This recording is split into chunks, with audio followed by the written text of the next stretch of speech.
Wani. Yo. We're doing another one, right? 111. 111, 111. You know we like alliteration, but Yes. just as nice is nice, even, symmetrical numbers. 111. Welcome, people. Welcome to another Musings, a little bit of reflection of the week that was. But this one, we're also going to add in a little bit of an extra bonus Q&A, which we received some questions on our engineering episode from a viewer, Anna. So we're going to be talking a little bit about those, and then also maybe meditation and Kanye West. Ooh, interesting. That'll be good. That'll be excellent. Interesting. But first of all, as always, mere mortal moments. So I'll let you kick it off, my friend. Okay. So some of us are good. Some of us are evil, sad, bad, from the east or the west. But it doesn't matter. In the end, we are all mere mortals. My God, what is this poem? So this came out sort of a poem, didn't it? Nah, it was more a discussion recently with Liliana. So that interview will come out obviously in Week's some time. Saturday. But we got talking about identity and the identity politics and placing people in a particular sector.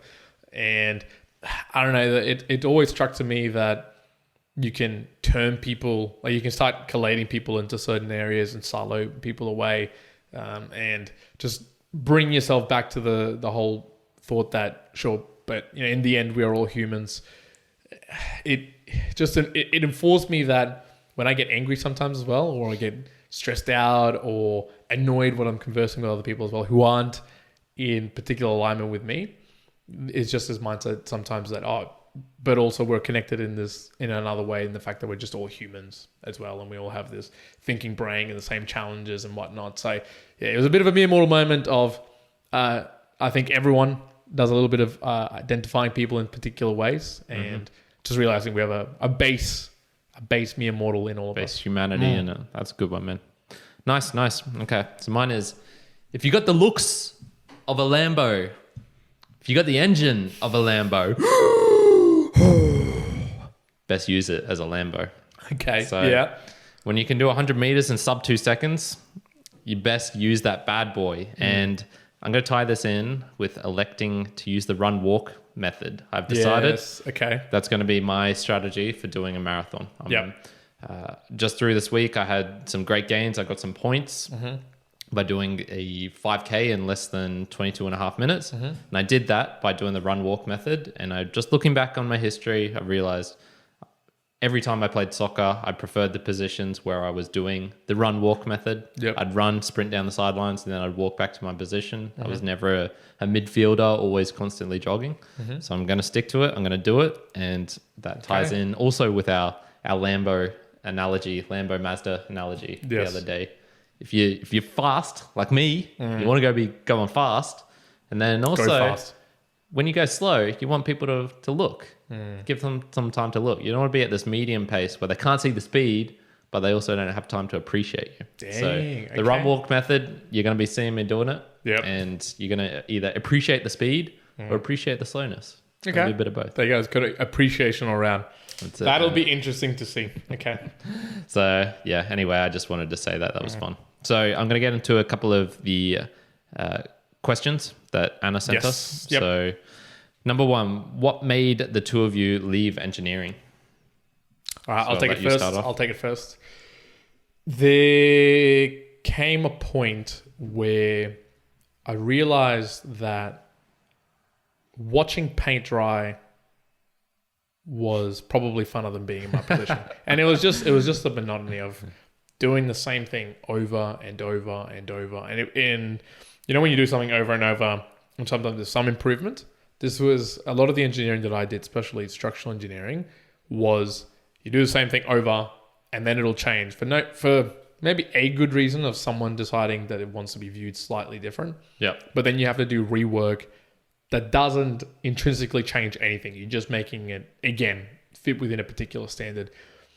I really think some of the positions that I was doing, and even as you go up in engineering, you could automate that so easily if it was done in the correct way, because apart from the interacting with humans, man, that could be automated really easily.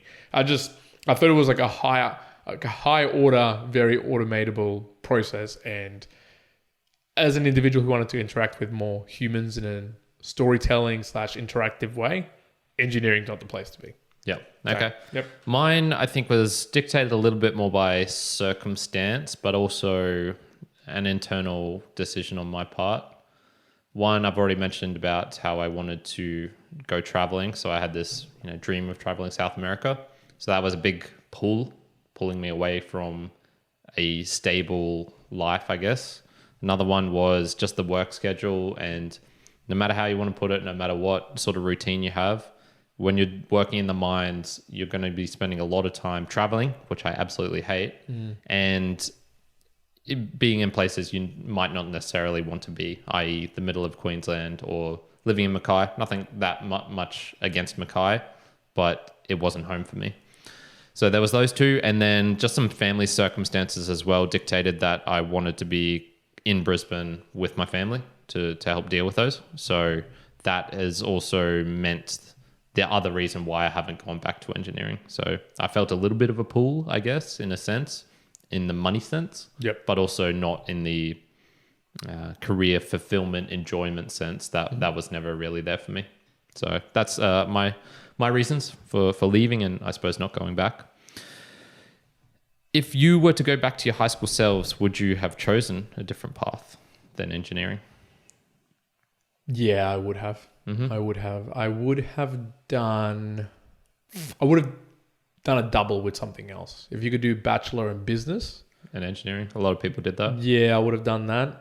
And that's if you're point blank saying if you had to go back to university. Although if I didn't, if I had a little bit more flexibility, I wouldn't go into university at all. No. I think I would have taken a gap year and gone traveling or done something else and done a little bit of half traveling, half working overseas or doing something else and trying to just work. And then maybe after that year going into it, I just see that you could have gotten so much value from the real world and just working doesn't even have to be in something that you want to be working on full term, but just getting that experience, practical experience of interacting with humans.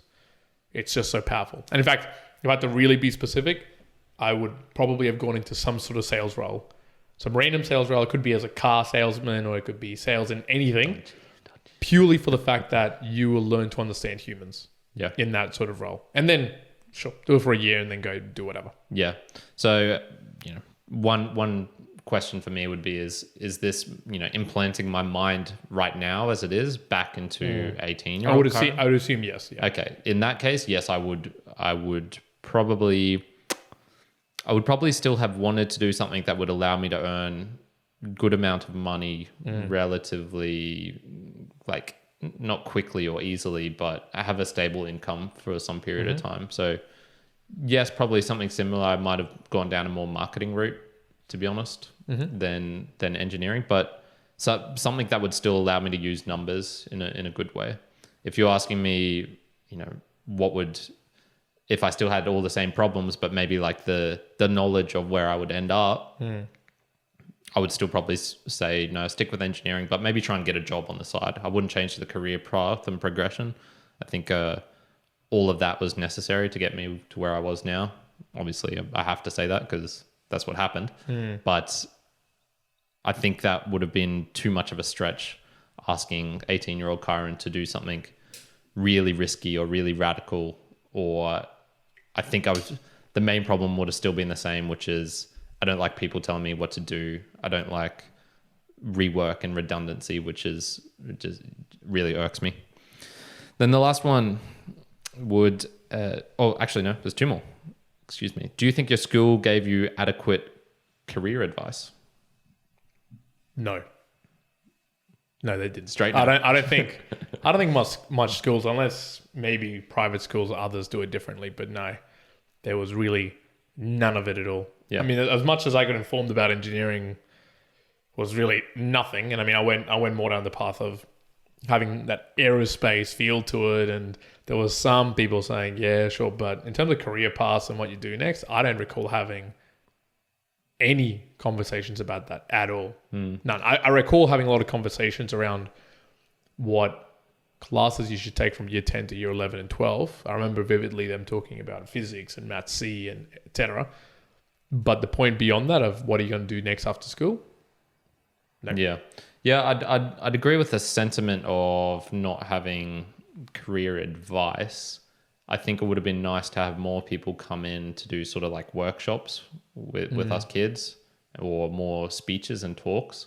I think there were a couple, but they obviously didn't leave a big imprint of my mind of that. So yeah, once again, it's just hard because I know my attention span back then didn't want to, like, it just wasn't capable of seeing myself at 23, let alone, 30s or 40s or anything. Yeah, like that. I think that's what makes it hard. I think one thing that would have made it really interesting, although again, how you implement it and how much it sits within a kid's brain is, can be discussed, but to almost simulate what half a day would look like being in that position. So one thing, talking to a couple of people, especially with the refugee items with Liliana, was, they run a workshop where they simulate them going through a refugee camp and shouting at them in different languages. And I think that simulation of what actually happens, you can learn really quickly alongside the story. So it would have been interesting to have, say, an engineer come in, and for maybe 2 hours, he runs you through an example of what his day-to-day would look like, and be like, hey, sure, you're not going to give him a kid like a full engineering problem, but you might say, hey, here, I've got this Lego structure and I need you to build, get it at an extra level. Can you, in 10, 20 minutes, let's think about it and see how you can add an extra level. And then, the architect says change this. And you get a little bit of a feeling of, do I kind of like that? Do I not? Similarly, again, you might have it, but then so many professions, right?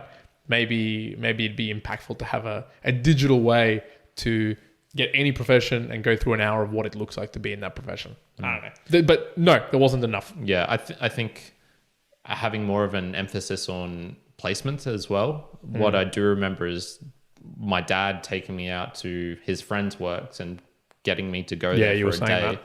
That did leave a big imprint on me. So I do remember, especially that mining one, and one instance in that mining one with the young graduate engineer, that left a huge imprint on me. And I think that did affect a lot of choices. So, I was lucky in that my dad had connections to be able to get me to do that. If the school had organized that, I think that would have been really cool. Would have been helpful. The last one, how would you suggest high schools prepare students or advise students about careers?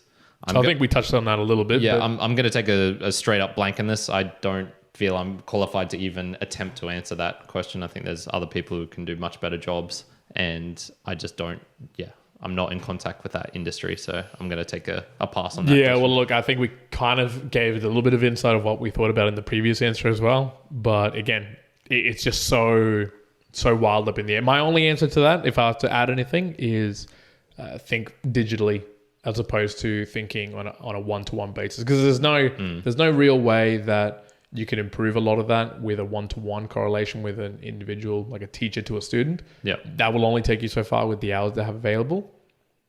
Moving towards a more digitally enabled way, so that, say, the 8 hours that a teacher provides to 50 kids can be 8 hours of really quality time in whatever that way is of teaching them, that would be cool. So. Yeah, cool. All right, there we go. That is good questions. Some of the questions. Thank you, Anna, for sending those questions. I hope we answered them adequately. Always love seeing Anna's comments across all Sunday. of our platforms on a Saturday. Sunday. Regular Sunday. Thank you, Anna. Now I got a couple of other musings as well from the week that's been. Meditation. Guess what? Today I did, and this is, I'm not going to say it's fully, but between 9:30 a.m. to 1 p.m, I was in full meditation study. So this was, I went to a particular place where we did different types of meditation. So for 1.5 hours, we trialed different types of meditation. And then the second half of the session was all around like self-enlightenment and thoughts and all these sort of things. Now, a couple of things that I'm shocked. First of all, I am shocked. Yeah. I thought you might be a little bit shocked. I never thought I'd hear this. So here's a couple of things that I pulled away from this myself. The japa technique with the beads and counting. Didn't really enjoy that. Didn't really enjoy that at all. Some of the other ones that I didn't enjoy was the Kirana, I think it was. No, you're talking about stuff I don't even know. Right. So Kirana's another one where it's a singing meditation. Okay, like a chant. Like a chant, and someone chants and then you chant, you combine chants. That also didn't do me either. The one that I did like was just a transcendental meditation with the mantra, and it was specifically the way they did it was with some sort of music in the background. and you'd inhale. And as you inhale, and you're thinking of those particular mantra, and then when you exhale, you actually say the mantra, inhale, exhale, whatnot. So there's a couple of techniques that they obviously used. There was, the fingers, so breathing in each one of your nostrils, doing the inhaling and filling all your, what they call the bottom lung, the mid lung, the top lung. I guess more of just that metaphorical, getting that wave going. Yeah. Look, what I pulled out from it is for me, and I've always already thought that this would be, if I was ever going to do meditation, what would work well for me, is that mantra transcendental meditation. So what I might start from tomorrow is I'm going to try and do that 5 minutes in the morning. Okay. Just that transcendental meditation. When I wake up, again, so this is, and it's going to help you with the phone situation, or just getting into a lot of things. I'm going to try and wake up, get myself 5 minutes into doing that. Once I do that 5 minutes, then getting on with the day. So that was one piece of it that I was like, okay, it was cool to share. But the other one was, and I was talking a little bit, I was thinking about whether I was going to do a mere mortal moment about this or not. But in the second part, there was a lot of conversation that it was being shared by the teacher, which I just didn't agree with at all. There was a lot of conversation. Things that... woo-woo. There was some woo-woo. Always going to be some woo-woo in some of these conversations. Yeah. But some of the things where... Some of the direct teachings was the true path to enlightenment is to be fearless. And I just disagree with that. I just thought, well, no, it isn't. Like every and that's where you have to differentiate. There's theoretical and then there's real life. And every single person on earth has a fear of something. And it's not that you're fearless... It's that you're courageous to go through that fear. Yeah. Like there's fear in there for every single person. So don't bullshit me and tell me that there isn't. So I think the advice to reach enlightenment, you have to be fearless is nonsense because that you won't ever reach that. Yeah, like unhelpful advice. That's unhelpful. And also you might say that's akin to saying become a robot. Yeah, that's you might as well be telling me this. So I'd put it akin to you've got a fear of public speaking and someone just says, oh, we'll just go up into the stage and pretend they're all in their underwear, pretend whatever. I just don't see the utility of it. That's a helpful tip that might or might not work, but this feeling that is just a pure platitude. Just diagonally opposed. If you asked her, how does one become fearless? Like there probably wouldn't be there's no solution to that. Yeah. To me, there's no solution. Yeah. So anyway, there was a couple of other discussions as well that were mentioned, and so this is the interesting how I kind of tied it back to my mere mortal moment is there was a lot of things I wasn't agreeing with her. And I thought, she's talking whatever. And I felt myself getting into a little bit of a closed off feeling. She was talking to you as a group? Like there was a group of people. So one of a number of people. Yeah, so imagine 20 people. So I felt myself closing off a little bit in some of these conversations and almost starting to go, okay, I'm just tuning out. I'm not going to listen to this anymore because it's getting to a point that I'm not agreeing. And then it made me think, wait, we're all mere mortals. She has a point of view. I've got a point of view. No, I've got to have strong opinions, but I've got to hold them loosely. So if there's something here that's going to get shared and it might impart something that I can take in, I will. So it was a bit of a challenge because this went on for about an hour and a half of this conversation. And there was a lot of talks about mantras and there was a particular question that got asked, which was, who am I? And what she was really trying to get through is you're not your body and you're not your mind, you're your soul, your atma, right? So this is this conversation I was going through.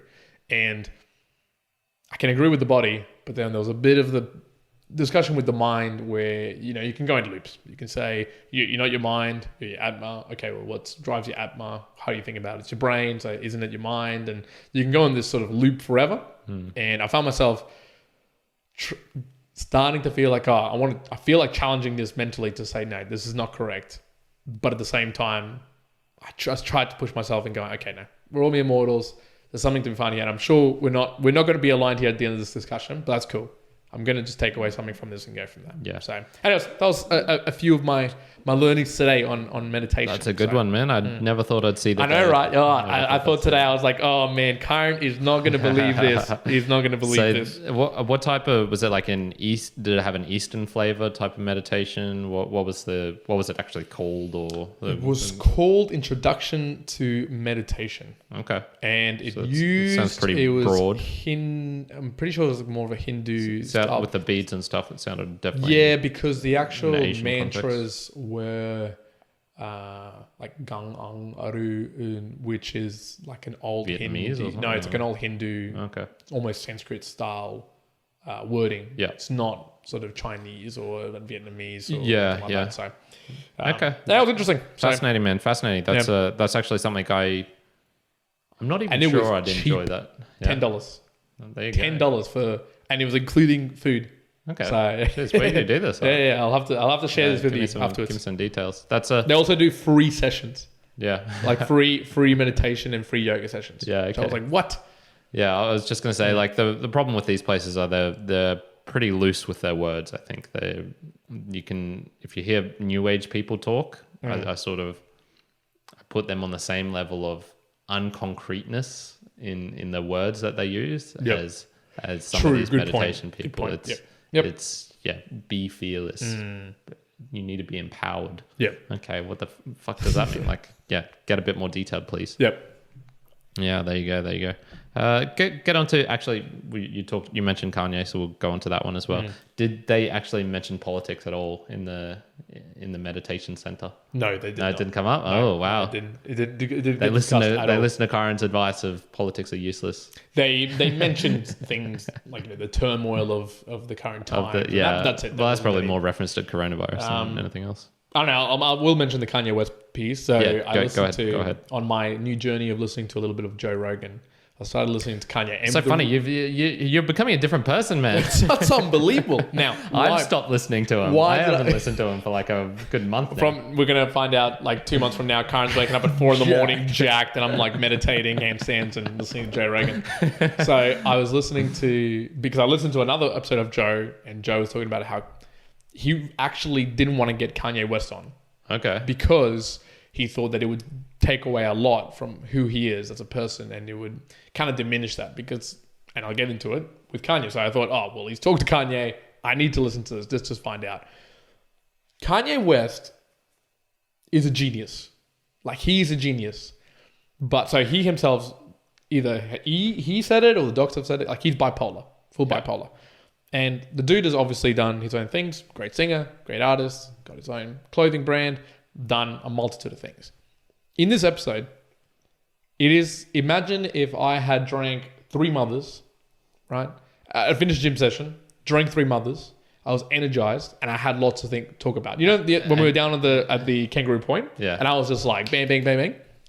Yeah, times it by 10. Yeah. In this discussion with Joe Rogan, I've listened to now 40 minutes of it.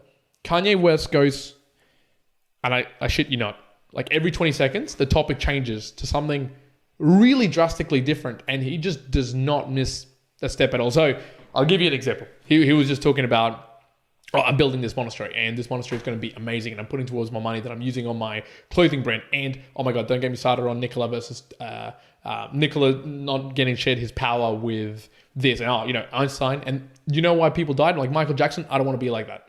And he would just bounce between things, but keep him in transit as well. So 10 minutes later, he'll bring this other thing that he's already talked about again and like bring it through. Now, like the 40-minute spot or 30-something minute, Joe Rogan had to like stop and say, okay, Kanye, let's just start from the beginning and try to wind us back into a conversation. So Kanye's brain was just flying at 1,000,000 miles an hour. Like this dude was just having all these thoughts. And it makes me think, I could see how this guy could be a genius in that way of, if you could harness what this guy's talking about with a lot of these things, and you can peer a little bit of this genius when he's just talking something random and then goes into, this is why he talks about how musicians are getting raped. Like, he's like, yep, raped, the definition of rape. And then goes off on a tangent for 3 minutes and then quickly turns back and says, yep, so this particular lyric on my latest song, and goes bang, bang, bang, bang, this is why I said it.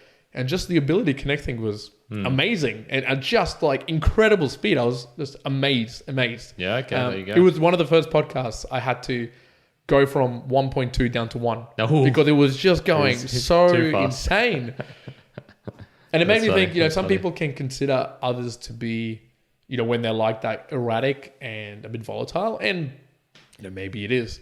But the hidden genius in someone like that, I think, can't be denied. And I reckon in some of those extremities, there's some real goodness to be found, and we sometimes will look away from that. So even it could be like the Kanye West level, like something he'd said in there could have been amazing if you really extrapolated it the right way.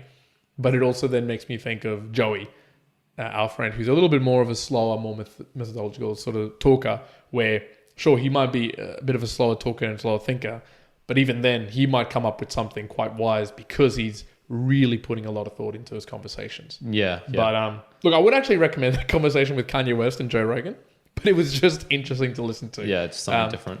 I would recommend someone to go listen to 2 minutes of it and just admire at Kanye talking. Yeah. It was just insane. Yeah, I think the problem with that type of person is they'll have equal amounts of genius, or maybe not even equal amounts. It's maybe 1/100th genius and then 99% bullcrap or things that aren't going to work or are illogical or just silly. Yep. And you just have to be able to sift through that, to put up with it, to tolerate it, whatever it is. And Joey sort of feels like that sometimes. Like he'll just say stuff that is just like, what are you talking about, man? This is bullcrap. Yep. But he's also got some great insights that I never would have had at the same moment. Yeah, true. Yeah, there you go. So yeah, those were my 2 items for musings. All right, my one's I've had this one on the list for a while, so I'll talk about it. So sort of my Instagram strategy and is it ethical? And I know this is kind of boring because it's about Instagram, but trying to bring it back to a broader point. So I judge people on Instagram based on their effort and appearance of their pages. So one of the things I've been doing a lot is just going through and adding lots of people podcasts, and then I'll sort through them at some point and go, okay, is this someone that is worth listening to? Because when you're getting to this level where you're not particularly searching by topic, I'm trying to figure out, like, is this a useful and is it even almost ethical in a way of what I'm doing, which is adding lots of people and then cutting out what I think would be useless or what like getting rid of people who I don't think are doing good things in essence, and basing it on effort and appearance I think is okay, because that sort of indicates things outside of it as well. And this will take this to a broader point of just making friends in general. And when you see people and judging them based on their exterior, their appearance, how much of that should you actually do, and how much are you missing gems hidden beneath? And I'm leaning more towards the point nowadays where I'm thinking, you know what, I should maybe even be a bit more judgmental within the first minute of meeting someone, and then cutting out either talking to them if I'm finding it not useful, or just getting rid of them so I have more space, time, energy for the people who are doing important things. And I just want to get your thoughts on doing that. What level of like criticality of judging someone is too much? I think I don't think this is an answer, but to me it's the point where you then self-perpetuate a slide, that slippery slope where you just continually then deny more people until you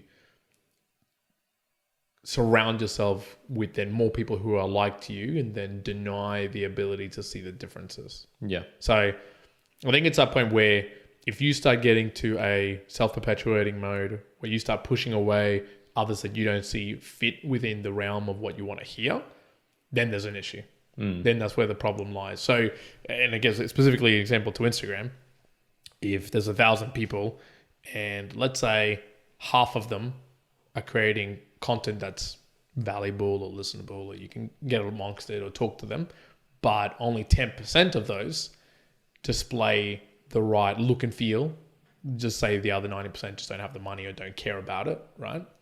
If you went down the path of that 10%, and that 10% is doing good things and looking good, but you've denied that other 90%, I think the slippery slope there is that you start then actively taking on those people that look and feel good, but then start not having the valuable content and everything.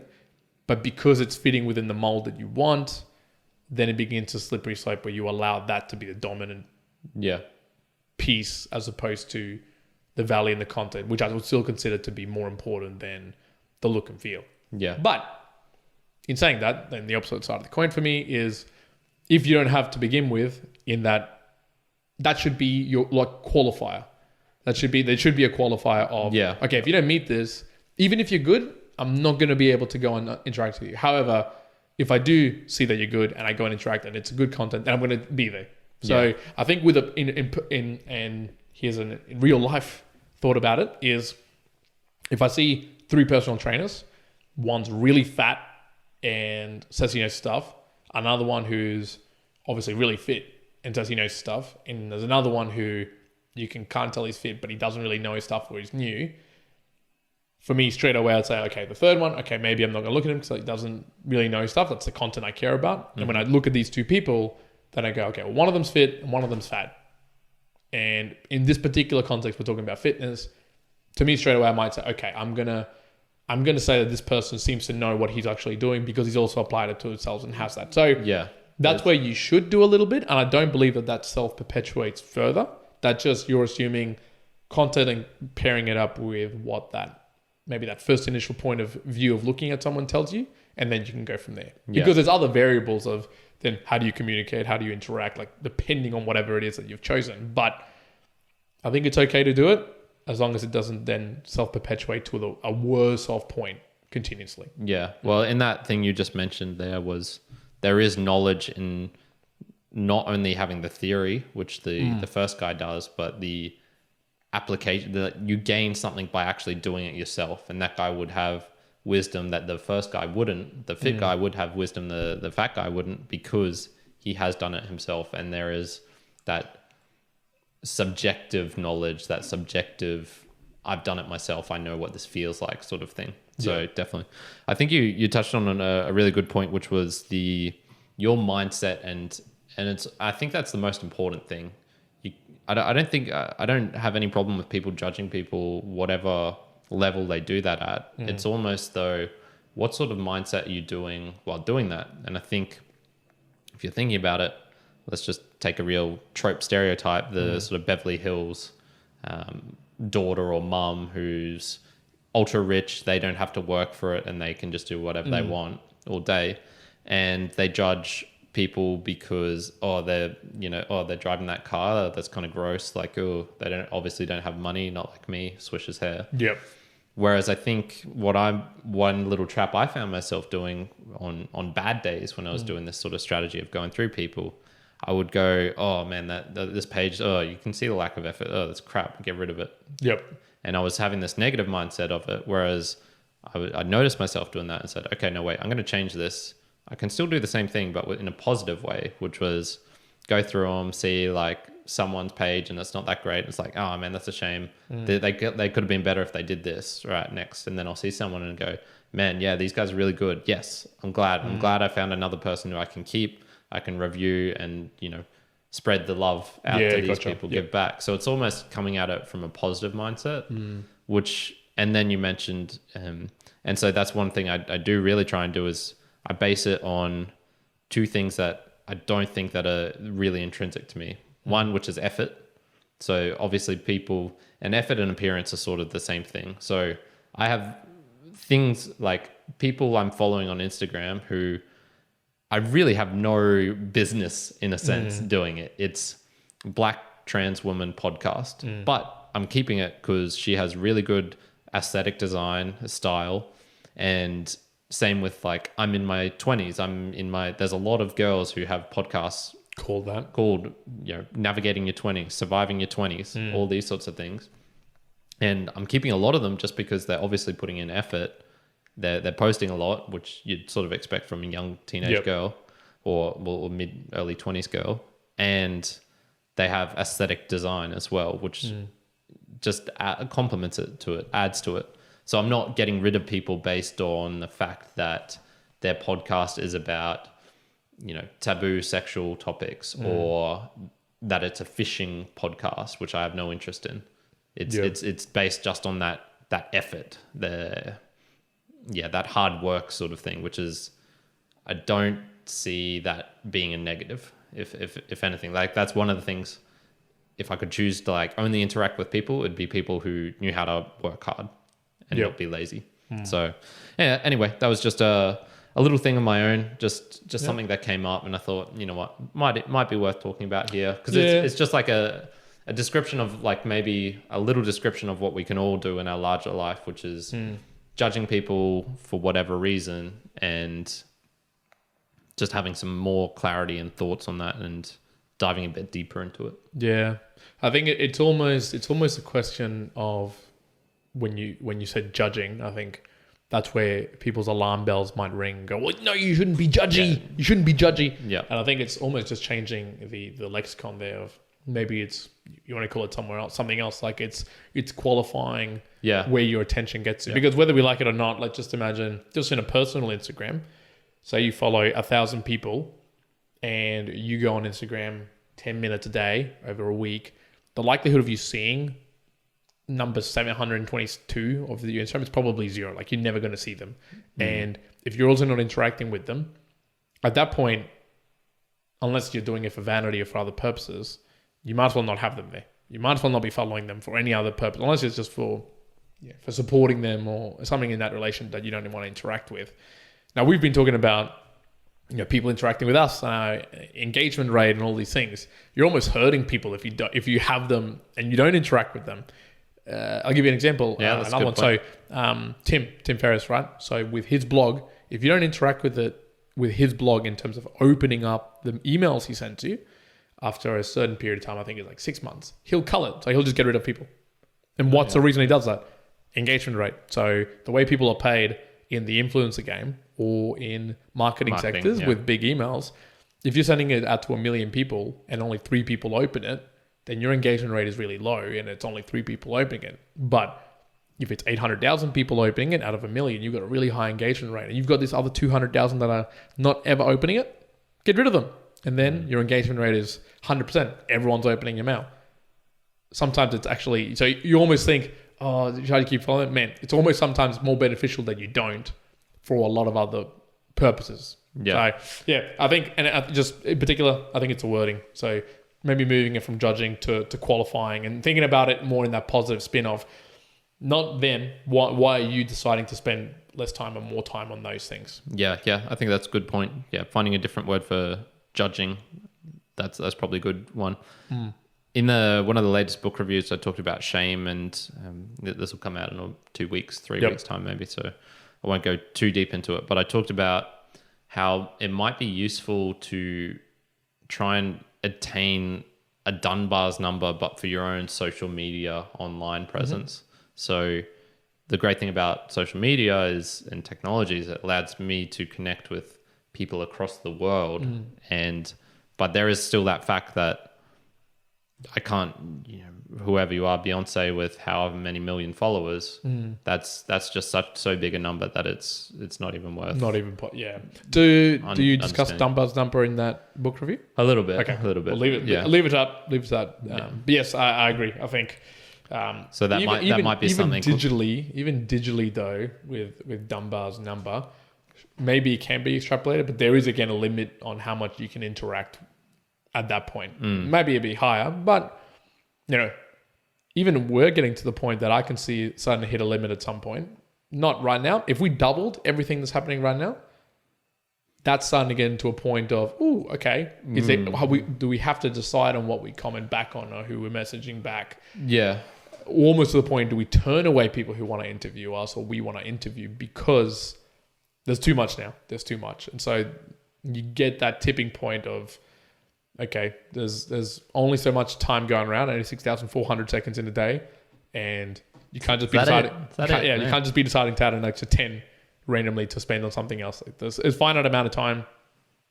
You got to choose what it is. Yeah, I don't know if this sounds like that sounds absurdly low. 6,400. 86,400. 86,000. Okay, that sounds better. Sorry, 86,400 seconds in a day.